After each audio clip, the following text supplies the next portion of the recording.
So my dear students, ఎవరైతే IIT mains exams prepare అవుతున్నారో, అంటే 2020లో ఐఐటి మెయిన్స్ రాసేటటువంటి వాళ్ళు ఆర్గానిక్ కెమిస్ట్రీని ఏ విధంగా చదువుకోవాలి, అంటే ఏ పాయింట్స్ను మీరు దృష్టిలో ఉంచుకోవాలి కెమిస్ట్రీ చదివేటప్పుడు. ముందుగా ఆర్గానిక్ కెమిస్ట్రీలో మనం టాపిక్ వైజ్గా కనుక డివైడ్ చేసుకుంటే GOC1, GOC2, తర్వాత మనకు జనరల్గా ఉన్నటువంటి కెమిస్ట్రీ గురించి చదువుతుంటాం మనం. ఓకేనా? సో ఇక్కడ మనకు జనరల్ ఆర్గానిక్ కెమిస్ట్రీలో కనుక గమనించినట్లయితే ముందుగా నామన్క్లేచర్ విషయానికి వద్దాం. నామన్క్లేచర్ను బాగా చదవాలి, ఎందుకంటే ఆర్గానిక్ కెమిస్ట్రీ నెక్స్ట్ పార్ట్ అర్థం కావాలి అంటే ముందుగా నామన్క్లేచర్ పైన మనకు అవగాహన ఉండాలి. నామన్క్లేచర్ పైన కూడా ఒక క్వశ్చన్ అడుగుతున్నాడు కాబట్టి ఖచ్చితంగా నామన్క్లేచర్ కూడా ఇంపార్టెంట్. సో నామన్క్లేచర్ నేర్చుకుంటూ వాటి స్ట్రక్చర్స్ రాయడం అనేది నేర్చుకోవాలి. అలానే స్ట్రక్చర్స్ నేర్చుకుంటూ అందులో ఏ కార్బన్ దగ్గర ఏ హైబ్రిడైజేషన్ ఉంటుంది. మనకు ఆర్గానిక్ కెమిస్ట్రీలో 3 టైప్ ఆఫ్ హైబ్రిడైజేషన్స్ ఉంటాయి. SP హైబ్రిడైజేషన్ ఉంటుంది, SP2 హైబ్రిడైజేషన్ ఉంటుంది, SP3 హైబ్రిడైజేషన్ ఉంటుంది. సో ఈ విధంగా మనకు 3 హైబ్రిడైజేషన్స్, ఏ కార్బన్ దగ్గర ఏ హైబ్రిడైజేషన్ ఉంటుంది. సో హైబ్రిడైజేషన్కు ఎలక్ట్రోనెగటివిటీ ఆర్డర్ ఏ విధంగా ఉంటుంది అంటే హైబ్రిడైజేషన్లో S క్యారెక్టర్కు ఎలక్ట్రోనెగటివిటీకి ఉన్నటువంటి రిలేషన్షిప్ ఏంటి, బాండ్ లెంత్కు ఎలక్ట్రోనెగటివిటీకి రిలేషన్షిప్ ఏంటి, బాండ్ లెంత్ బాండ్ ఆర్డర్ ఏ విధంగా ఉంటుంది. అంటే ఒక టాపిక్ చదివేటప్పుడు దాని మధ్య ఉన్నటువంటి రిలేషన్షిప్ను కూడా అర్థం చేసుకొని చదువుకోవాలి. ఈ విధంగా నామన్క్లేచర్ చదివేటప్పుడు మెయిన్గా ఏంటంటే దాంట్లో సీనియారిటీ ఆర్డర్ ఏ విధంగా ఉంది. సో ఏ గ్రూప్ ముందు వస్తుంది, దేన్ని సఫిక్స్గా తీసుకుంటాము, దేన్ని ప్రిఫిక్స్గా తీసుకుంటాము. ఓకేనా?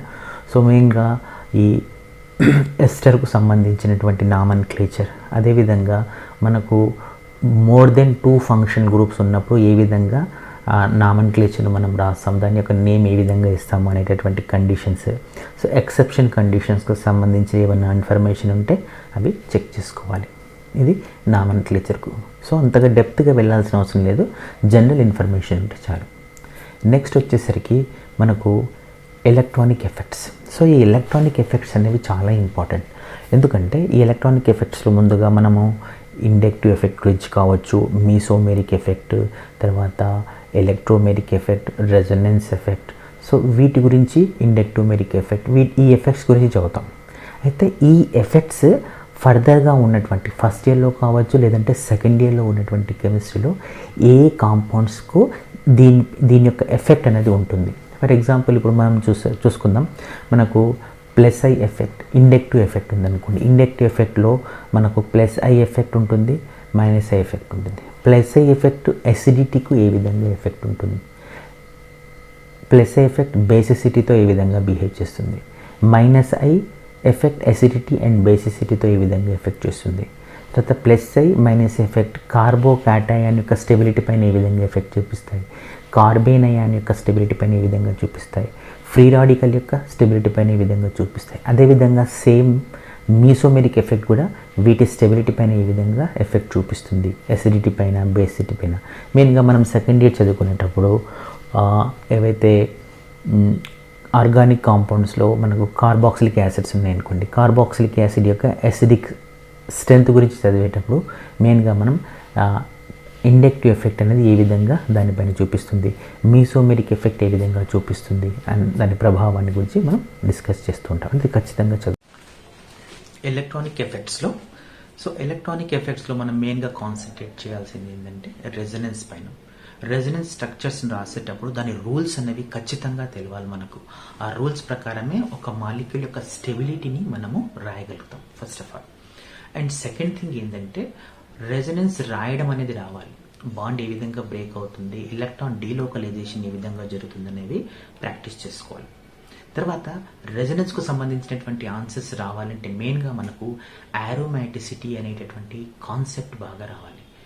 Aromatic compounds, non aromatic compound, anti aromatic compounds, వీటి మధ్య ఉన్నటువంటి రిలేషన్షిప్ ఏంటి, సో వాటి యొక్క స్టెబిలిటీ ఏ విధంగా ఉంటుంది అనేది చాలా చాలా ఇంపార్టెంట్. ఐఐటి మెయిన్స్లో ఖచ్చితంగా వచ్చేటటువంటి క్వశ్చన్ ఏంటంటే మనకు ఆరోమాటిసిటీ మీద ఒక కాంపౌండ్ అడుగుతున్నాడు. సో ఇంటీజర్ టైప్ ఆఫ్ క్వశ్చన్స్లో నెంబర్ ఆఫ్ కాంపౌండ్స్ ఇచ్చేసి so how many compounds find number of aromatic compounds అని అడుగుతున్నాడు, లేదంటే find number of anti aromatic compounds అడుగుతున్నాడు. సో ఈ టైప్ ఆఫ్ క్వశ్చన్స్ కూడా వస్తుంటాయి కాబట్టి మనం ఒక కాన్సెప్ట్ నేర్చుకునేటప్పుడు మిగతా కాన్సెప్ట్స్ను కూడా కోరిలేట్ చేసుకొని చదువుకోవాలి. అప్పుడు మాత్రమే మనకు కాన్సెప్ట్ వస్తుంది, అదేవిధంగా మార్క్స్ కూడా వచ్చేటటువంటి అవకాశం ఉంటుంది. ఇదే టాపిక్లో మనకు హైపర్ కాంజుగేషన్ అనేది ఉంటుంది. హైపర్ కాంజుగేషన్లో మనకు number of alpha hydrogens find out చేయడం చాలా ఇంపార్టెంట్.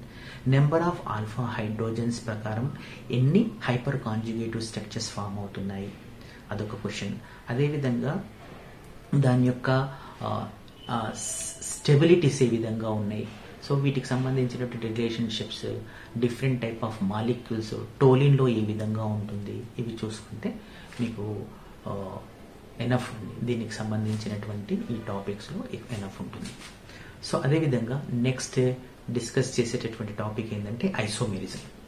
సో ఐసోమెరిజంలో మెయిన్గా మనము స్ట్రక్చరల్ ఐసోమెరిజం కనుక చూసుకున్నట్లయితే స్ట్రక్చరల్ ఐసోమెరిజంలో మనకు చైన్ ఐసోమెరిజం ఉంది, పొజిషనల్ ఐసోమెరిజం ఉంది, మెటామెరిజం ఉంది, ఫంక్షనల్ ఐసోమెరిజం, టాటోమెరిజం, ఈ విధంగా డిఫరెంట్ టైప్ ఆఫ్ ఐసోమెరిజమ్స్ ఉన్నాయి. ఎక్కువగా క్వశ్చన్స్ వచ్చేసి మనకు ఫంక్షనల్ ఐసోమెరిజం నుంచి, అదేవిధంగా మనకు టాటోమెరిజం నుంచి వస్తూ ఉంటాయి. ఇంటీజర్ టైప్ ఆఫ్ క్వశ్చన్స్ వచ్చేసి మనకు పొజిషనల్ అండ్ తర్వాత చైన్ ఐసోమెరిజం నుంచి వస్తుంటాయి. ఫర్ ఎగ్జాంపుల్ ఇప్పుడు C5H12లో నెంబర్ ఆఫ్ స్ట్రక్చరల్ ఐసోమెరిజం ఎన్ని పాసిబుల్ అవుతాయి రాయండి అని చెప్పేసి ఇంటీజర్ టైప్ ఆఫ్ క్వశ్చన్. లేదంటే C5H8లో ఎన్ని type of structural isomers possible అవుతాయి రాయండి అని, ఈ టైప్ ఆఫ్ క్వశ్చన్స్ మనకు మొన్న జరిగినటువంటి ఎగ్జామ్స్లో అడగడం జరిగింది. సో అదేవిధంగా మనకు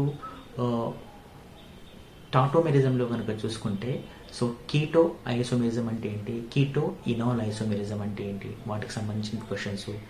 ఏది కీటో ఫామ్ స్టేబులా, ఇనోల్ ఫామ్ స్టేబులా, సో కొన్ని మాలిక్యూల్స్ ఇచ్చేసి ఎందులో కీటో ఐసోమెరిజం జరుగుతుంది, లేదంటే కీటో ఇనాల్ యొక్క స్టెబిలిటీస్ రాయండి అని చెప్పేసి అడుగుతున్నాడు. సో ఆ కాన్సెప్ట్ కూడా బాగా నేర్చుకోవాలి. నెక్స్ట్ స్టీరియో ఐసోమెరిజం కనుక వచ్చినట్లయితే సో స్టీరియో ఐసోమెరిజంలో చాలా చాలా ఇంపార్టెంట్. స్టీరియో ఐసోమెరిజంలో మనం geometrical isomerism and at the same time optical isomerism, conformational isomerism, optical isomerism గురించి డిస్కస్ చేస్తాం. సో ఈ జామెట్రికల్ ఐసోమెరిజంలో సిస్ట్రాన్స్ ఐసోమెరిజం అని ఒకటి వస్తుంది.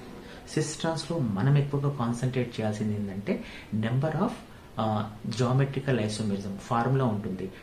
Even number of double bonds ఉన్నప్పుడు, లేదంటే odd number of double bonds ఉన్నప్పుడు నెంబర్ ఆఫ్ జామెట్రికల్ ఐసోమెరిజం ఎన్ని ఫామ్ అవుతాయి అని చెప్పేసి క్వశ్చన్ అడుగుతూ ఉంటాడు. సో అది చూసుకోండి. తర్వాత నెక్స్ట్ ఈజెడ్ నామన్క్లేచర్ చాలా చాలా ఇంపార్టెంట్. సో ఈజెడ్ ఒక మాలిక్యూల్లో ఈ నామన్క్లేచర్ ఉందా, అంటే ఈ కాన్ఫిగరేషన్ ఉందా, జెడ్ కాన్ఫిగరేషన్ ఉందా, ఏ విధంగా ఐడెంటిఫై చేస్తాం అది నేర్చుకోండి.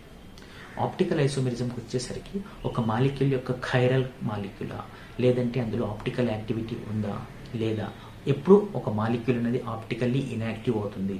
సో ఐడెంటికల్ మాలిక్యూల్స్ అంటే ఏంటి, సో ఒక మాలిక్యూల్ అనేది ఎనాన్షియోమెరిజం ఎప్పుడు ఎగ్జిబిట్ చేస్తుంది, సో డయాస్టీరియోమెరిజం ఎప్పుడు ఎగ్జిబిట్ చేస్తుంది. సో ఈ టైప్ ఆఫ్ క్వశ్చన్స్ ఎక్కువగా అడుగుతున్నారు. అయితే కొన్నిసార్లు మనకు ఒక మాలిక్యూల్ ఇచ్చేసి అందులో నెంబర్ ఆఫ్ స్టీరియో ఐసోమర్స్ను ఫైండ్ అవుట్ చేయండి అంటాడు. నెంబర్ ఆఫ్ స్టీరియో ఐసోమర్స్ అంటే మనము సేమ్ టైం జామెట్రికల్ ఐసోమెరిజంను తర్వాత ఆప్టికల్ ఐసోమెరిజంను ఐడెంటిఫై చేయాలి. సో ఒకటి వచ్చేసి డబల్ బాండ్ను ఆధారంగా చేసుకొని, ఇంకోటి వచ్చేసి మనకు ఈ ఖైరల్ కార్బన్ను ఆధారంగా చేసుకొని మనం నెంబర్ ఆఫ్ స్టీరియో ఐసోమర్స్ను ఫైండ్ అవుట్ చేసేది ఉంటుంది. సో ఇది చాలా చాలా ఇంపార్టెంట్. సో ఈ టైప్ అయినా చేర్చుకోండి. తర్వాత ఆర్ఎస్ కాన్ఫిగరేషన్, ఒక మాలిక్యూల్ ఇచ్చేసి ఇందులో ఆర్ఎస్ కాన్ఫిగరేషన్ ఉందా, లేదంటే ఆర్ కాన్ఫిగరేషన్ ఉందా, లేదంటే ఎస్ కాన్ఫిగరేషన్ ఉందా అని అడుగుతూ ఉంటాడు. సో ఆర్ఎస్ కాన్ఫిగరేషన్ ఒక మాలిక్యూల్ ఏ విధంగా ఫైండ్ అవుట్ చేసుకోవాలనేది చాలా ఇంపార్టెంట్. అంటే నెక్స్ట్ వచ్చేసరికి మనకు కన్ఫర్మేషనల్ ఐసోమెరిజం. సో కన్ఫర్మేషనల్ ఐసోమెరిజంలో మనకు మెయిన్గా ఈ యొక్క స్టెబిలిటీస్, స్టాగర్డ్ ఫామ్ స్టేబులా, లేదంటే యాంటీ ఫామ్ స్టేబిలిటా. కొన్నిసార్లు మనకు గౌచీ ఫామ్ అనేది స్టేబుల్గా ఉంటాయి కొన్ని కాంపౌండ్స్లో, 1,2 డైహైడ్రాక్సీ ఈథేన్ అలాంటి కాంపౌండ్స్లో. సో ఎక్సెప్షన్ ఉన్నటువంటి కేసెస్ ఒకసారి చూసుకోండి. సో దాంతో మీకు ఈ యొక్క కాన్సెప్ట్ అంటే ఐసోమెరిజంలో ఈ విధంగా నేర్చుకుంటే ఎనఫ్. సో వీటిపైన ఈ కాన్సెప్ట్ కనుక ఉంటే మ్యాక్సిమం మనము క్వశ్చన్స్కు ఆన్సర్ చేసేటటువంటి అవకాశం ఉంటుంది. టైప్స్ ఆఫ్ రియాక్షన్స్ చదివేటప్పుడు మెయిన్గా మనము ఏ హైడ్రోకార్బన్స్ యొక్క ప్రాపర్టీస్ చదువుతున్నాము అనేది చాలా ఇంపార్టెంట్. ఫర్ ఎగ్జాంపుల్ మనం ఆల్కైన్స్ చదువుతున్నాం అనుకోండి. ఆల్కైన్స్ చదువుతున్నప్పుడు మనకు ఫ్రీ రాడికల్ సబ్స్టిట్యూషన్ రియాక్షన్స్ బాగా చూసుకోవాలి ఆల్కైన్స్ చదువుతున్నప్పుడు. అదేవిధంగా ఆల్కీన్స్ అండ్ ఆల్కైన్స్ చదివేటప్పుడు ఎలక్ట్రోఫిలిక్ యాడిషన్ రియాక్షన్స్ చూసుకోవాలి. సో దాంట్లో ఏ విధంగా స్టెబిలిటీస్ ఉన్నాయి. ఎలక్ట్రోఫిలిక్ యాడిషన్ రియాక్షన్స్ చూసుకునేటప్పుడు మెయిన్గా అక్కడ ఉన్నటువంటి మార్కోనికాఫ్ రూల్ అండ్ యాంటీ మార్కోనికాఫ్ రూల్, తర్వాత మనకు ఫామ్ అయ్యేటటువంటి హాఫ్మన్ ప్రోడక్ట్స్ ఏ విధంగా ఫామ్ అవుతున్నాయి. సో అది చాలా ఇంపార్టెంట్. నెక్స్ట్ అదే మనము బెంజిన్ రిలేటెడ్ కాంపౌండ్స్ ఎప్పుడైతే చదువుతామో అప్పుడు మనం ఎలక్ట్రోఫిలిక్ సబ్స్టిట్యూషన్ రియాక్షన్స్ గురించి బాగా చూసుకోవాలి. బెంజిన్ రిలేటెడ్ కాంపౌండ్స్ ఏవైనా కానీ వచ్చినప్పుడు బెంజిన్ కానీ, సో బెంజిన్ రిలేటెడ్ కాంపౌండ్స్ అంటే మేబీ టోలిన్ కావచ్చు, తర్వాత ఎనిసోల్ కావచ్చు, nitrobenzene, so benzaldehyde, benzoic acid, ఇలాంటి స్ట్రక్చర్స్కు సంబంధించిన ఇన్ఫర్మేషన్ చదువుతున్నప్పుడు వాటి యొక్క కెమికల్ ప్రాపర్టీ చదువుతున్నప్పుడు మనం ఎలక్ట్రోఫిలిక్ సబ్స్టిట్యూషన్ రియాక్షన్స్ ఒకసారి రివైజ్ చేసుకోవాలి. ఓకేనా. సో అదే విధంగా తర్వాత మనకు సెకండ్ ఇయర్లో కనుక ఆల్కైల్ హ్యాలైడ్స్ చదువుతున్నాం. ఆల్కైల్ హ్యాలైడ్స్ చదువుతూ ఉన్నప్పుడు ఆల్కైల్ హ్యాలైడ్స్ తర్వాత అదేవిధంగా ఉన్నటువంటి ఆల్కహాల్స్ అండ్ ఈథర్స్, ఇవన్నీ కూడా ఏంటి అంటే మనకు న్యూక్లియోఫిలిక్ సబ్స్టిట్యూషన్ రియాక్షన్స్ని ఎక్స్పెక్ట్ చేస్తాయి. సో న్యూక్లియోఫిలిక్ రియాక్షన్స్లో SN1 ఆర్డర్ ఏ విధంగా ఉంది, SN2 ఆర్డర్ అనేది ఏ విధంగా ఉంది. సో వాడు క్వశ్చన్ ఖచ్చితంగా అడుగుతున్నాడు SN1 order and SN2 order molecules ఇచ్చేసి. కాబట్టి మీరు బాగా చూసుకోవాలి SN1 ఆర్డర్, SN2 ఆర్డర్ ఏ విధంగా ఉంటుంది. ఓకేనా. స్టెబిలిటీ ఆర్డర్ ఏ విధంగా ఉంటుంది. అదేవిధంగా ఇందులోనే మనకు న్యూక్లియోఫిలిసిటీ అంటే ఏంటిది, బేసిసిటీ అంటే ఏంటి, ఈ కాన్సెప్ట్ కూడా మనం దాన్ని కన్సిడర్ చేసుకుంటూ చదువుకోవాలి న్యూక్లియోఫిలిక్ సబ్స్టిట్యూషన్ రియాక్షన్స్లో. తర్వాత మనకు ఫామ్ అయ్యేటటువంటి ప్రోడక్ట్స్, ఎటువంటి ప్రోడక్ట్స్ ఫామ్ అవుతూ ఉన్నాయి. ఓకే. ట్రాన్సిషన్ స్టేట్ దేంట్లో ఫామ్ అవుతుంది, స్టెబిలిటీ దేంట్లో ఎక్కువ ఉంటుంది. సో ఇవన్నీ కూడా మనం చూసుకోవాలి. ప్రోటిక్ సాల్వెంట్, ఎప్రోటిక్ సాల్వెంట్, దాని యొక్క ఎఫెక్ట్ ఏ విధంగా ఉంటుంది SN1 SN2 రియాక్షన్స్లో. సో అవి కూడా ఒకసారి చూసుకోండి. బల్కీనెస్ వల్ల ఏ విధంగా ప్రోడక్ట్ ఫామ్ అవుతుంది. ఓకేనా. సో ఇవి మనకంటే కొంత స్టీరియో కెమిస్ట్రీ కూడా చెక్ చేసుకుంటూ ఉండాలి. అదేవిధంగా ఎలిమినేషన్ రియాక్షన్స్లో మనకు E1 and E2 elimination reaction మెయిన్గా మనకు హాలోజినేషన్ అంటే ఆల్కహాలిక్ KOH ఏం చేస్తుంది అంటే మనకు డీహైడ్రో హాలోజినేటింగ్ ఏజెంట్గా పనిచేస్తుంది. అదేవిధంగా అక్వస్ KOH ఏ విధంగా ఏం పనిచేస్తుంది అంటే సబ్స్టిట్యూషన్ రియాక్షన్లో పనిచేస్తుంది. అంటే ఈ రెండింటి యొక్క రిలేషన్షిప్ మనకు తెలిసి ఉండాలి, ఉన్నప్పుడు మాత్రమే మనం ఆన్సర్స్ చేయగలుగుతాం. ఓకే.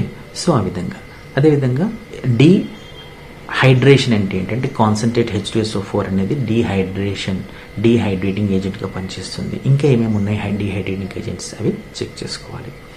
సో ఈ విధంగా మనకు డీహైడ్రోజినేషన్ ఏ విధంగా పోతుంది, హాలోజినేషన్ ఏ విధంగా జరుగుతుంది, కార్బాక్సిలేషన్ సోడా లైమ్ యూజ్ చేస్తాం.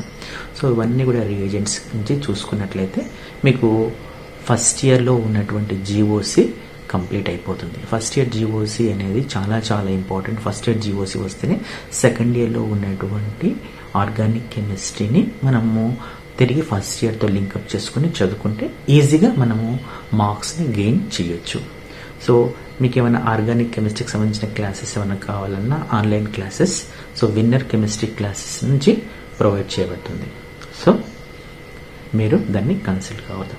సో ఇంకేమైనా డౌట్స్ ఉన్నా కానీ మీరు ఫర్దర్గా ఆ నెంబర్కి కాల్ చేసేసి మీరు అడగవచ్చు. ఓకేనండి. Thank you.